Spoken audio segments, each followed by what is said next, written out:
This year, our first guest became a four-time Emmy-winning actor, director, writer, and producer, all in the same night. He stars in a new film called Happiest Season, which premieres November 25th on Hulu. Here is Dan Levy. Hey, look at you. Come on. Hey, Jimmy. Hey, this year, the final season of Schitt's Creek aired, and you completely swept the Emmys and broke all of these records. And I want to tell everyone watching that we're not allowed to say the name of your show without seeing the logo. That's why when I say Schitt's Creek, it pops up every time we say it. Come somewhere. Yeah. But it's been a little while since the Emmys. I haven't talked to you. Has that night sunk in yet? What was it like? No, it was, first of all, it was absolute madness. And no, it will never sink in. I don't think any of us, when we walked into that strange tent in the backyard of an event space in Toronto, really had any indication of what was going to happen. We kind of describe it like, you know, those kind of like host a murder board games where you invite a bunch of friends over and each of you comes prepared with like, yes, what's your part? You're the doctor. You're the suspicious aunt. Yeah. It was like we were being hosted at one of those murder dinner parties, except we were all given the character of like, you're nominated for an award. And then instead of someone getting murdered at the dinner, we just all got Emmys. It was like the greatest night of my life. It was great. And there's even more congratulations in order for you because People's Sexiest Man Alive issue comes out this Friday. And look who made the list. Look at this. Come on. Double page spread. How does that feel? The best part about this is it's like, sure, it's Sexiest Man Alive, but I get the in quarantine part.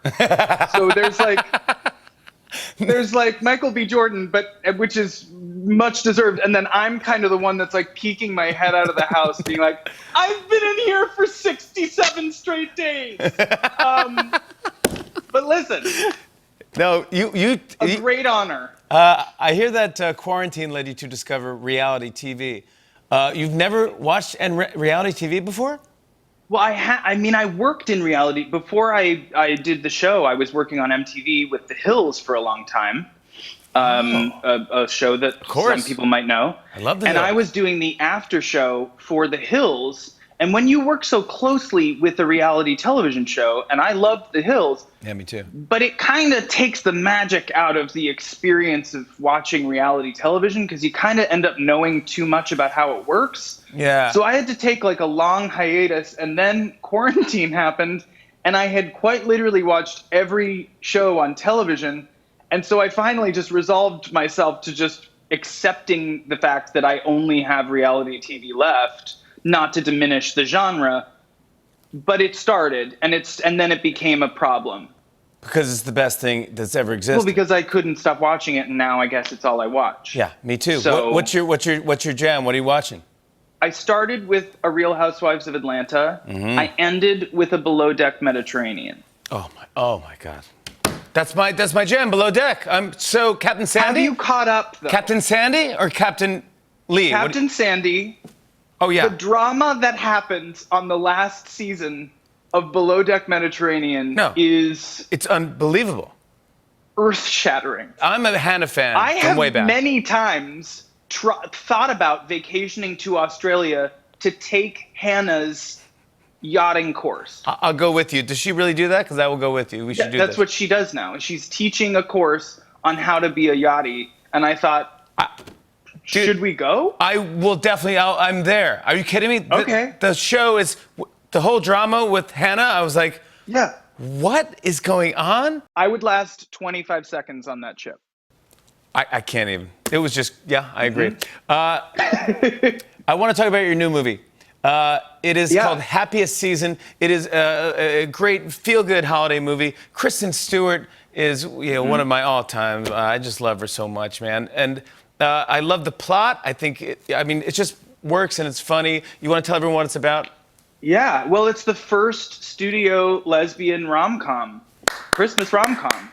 So, round of applause to Clea Duvall, who got that one off the ground. Good for Clea Duvall. It's about two women who were falling in love, and Mackenzie Davis's character invites Kristen Stewart's character home for the holidays.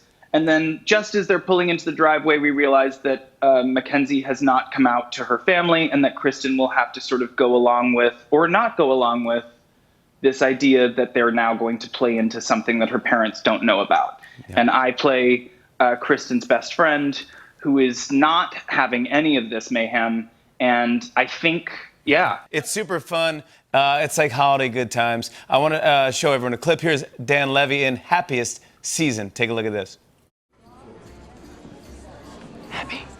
Abby! Sorry.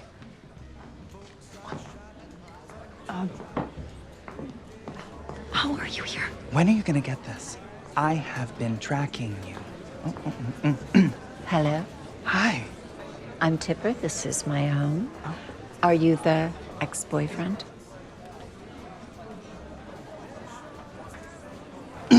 Yes, I am John, Abby's heterosexual ex-boyfriend, and I have come to get her back. I see. Well, it would have been nice to have known you were coming, but since you are here, enjoy. Thank you so much. Okay, I nailed that, and she is fabulous. Dan, I'd love to play a new game with you. Would you mind sticking around? Hell yes. More with Dan Levy after the break. Come on back, everybody! Half man, Jilla, half man. On and on and on. I said, and it's on.